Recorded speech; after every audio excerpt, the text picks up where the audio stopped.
여러분 종교하고 영성과 종교하고 정신분석에 대해서 프로이드가 그런 견해를 가졌지. 일루전이라고 봤는데 종교가 일루전이기 때문에 과학과 다르다. 그래서 자기는 과학을 중요시한다. 이런 쪽에 기울어진 얘기를 계속 한 거죠. 하지만 프로이드가 그 당시에 새로 힘을 얻고 있는 과학에 대한 신뢰를 보낸 것은 굉장히 긍정적인 부분이죠. 과학 자체가 인류에게 큰 도움이 될 것이다 하는. 그런데 어떤 종교가 일루전이기 때문에 이것이 집단적 강박적 이라고 이렇게 규정을 했던 것은 어떤 면에서는 조금 지나친 얘기를 이분이 했겠죠. 그런데 그분이 관찰했던, 아까 발표자 말씀해 주신 대로 그분이 경험했던 어떤 종교에 대한 비판일 가능성이 있죠. 그래서 종교 자체를, 종교나 영성이 가지는 본래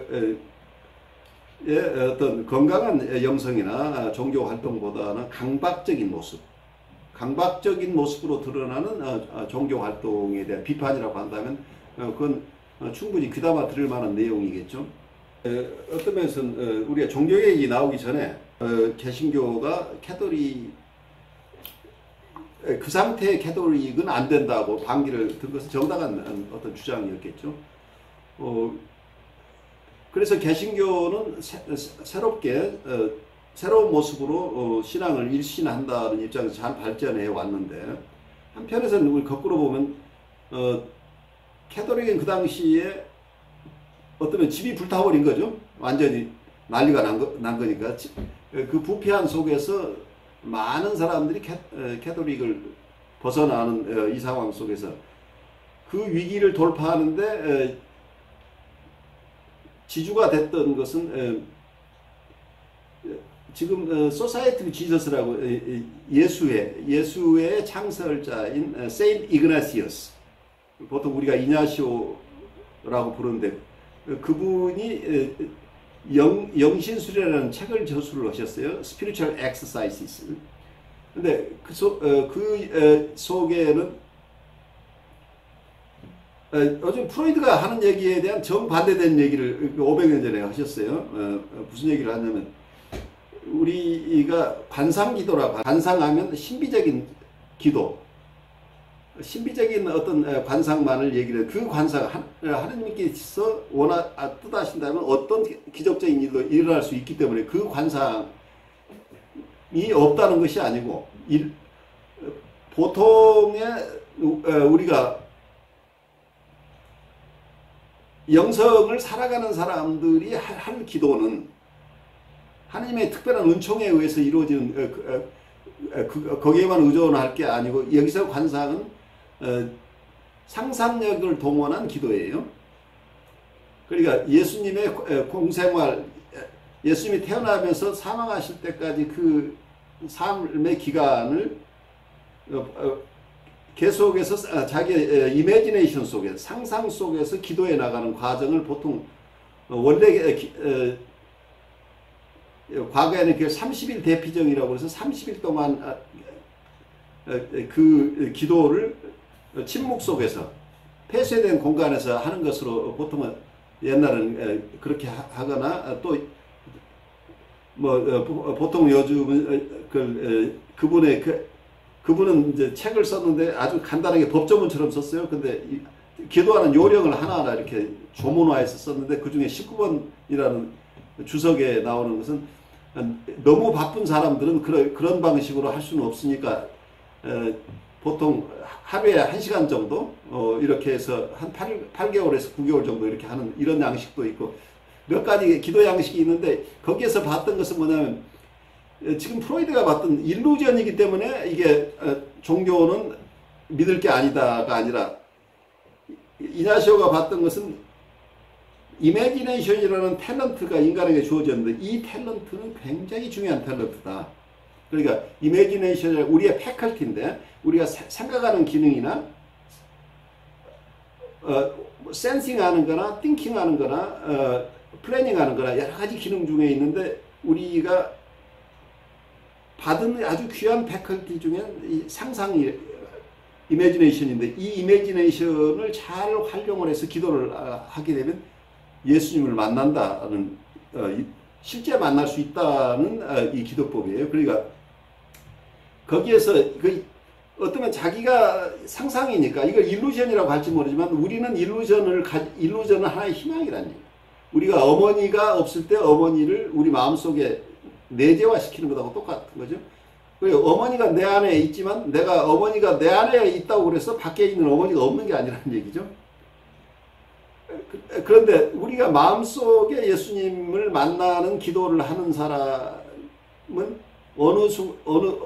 그러니까 우리가 마음대로 만들어내는 게 아니고, 그러한 설정 속에서 기도를 자기가 원하는 인텐션을 가지고 기도에 들어가면, 어떨 때는 예수님이 자기를 방문하지 않을 수도 있지만, 어느 경우엔 예수님이 원하시는 시기에 우리를 만나주는 경험을 하게 된다는 거예요.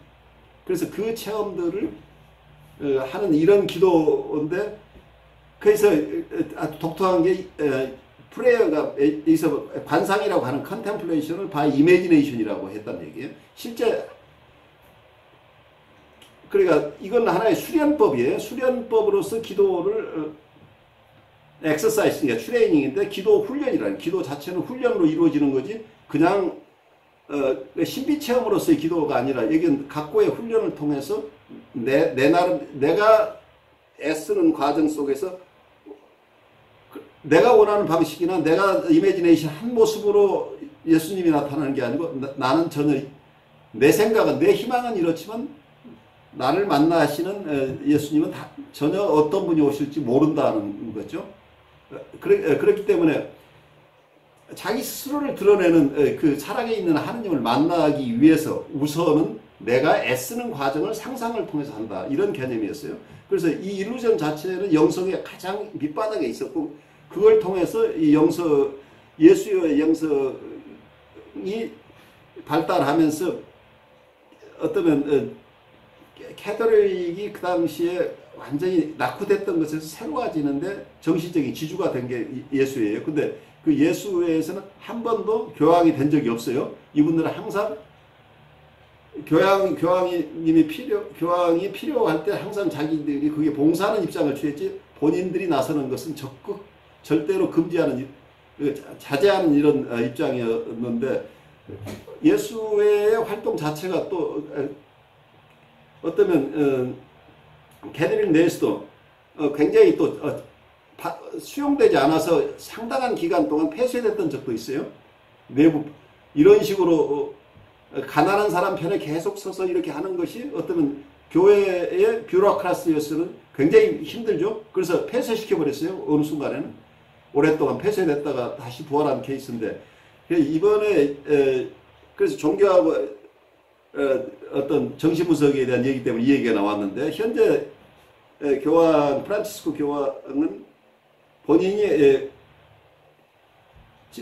정신분석을 상당 기간 받으신 적이 있다고 공개적으로 얘기를 하신 분이에요. 그래서 거기서 도움을 받았다는 것, 정신분석을 통해서 본인이 많은 도움을 받았다고 이렇게 공언하신 분이니까, 지금 캐톨릭 입장에서는 정신분석과 종교가 대립한다는 입장은 넘어선 지가 좀 오래되지 않았나 싶어요. 그런 점에서는.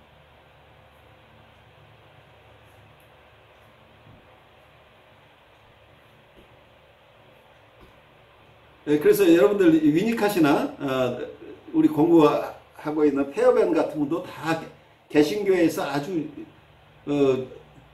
트레이닝을 굉장히 오래 받으신 분들이고, 그 개신교 문화 속에서 자기들이 본인들이 체험했던 영성적인 체험들이 어쩌면 정신분석의 이론으로 제가 봐서는 영성 쪽에서 정신분석의 이론으로 온 케이스로 봐요. 정신분석 개념이 영성 쪽으로 갔다기보다는 영성 쪽에 본인의 체험이나 신앙이 오히려 정신분석의 이론으로 올 수도 있었다. 이게 서로, 그래서 영성과 정신분석이 함께 주고받은 케이스가 아닌가 싶어요.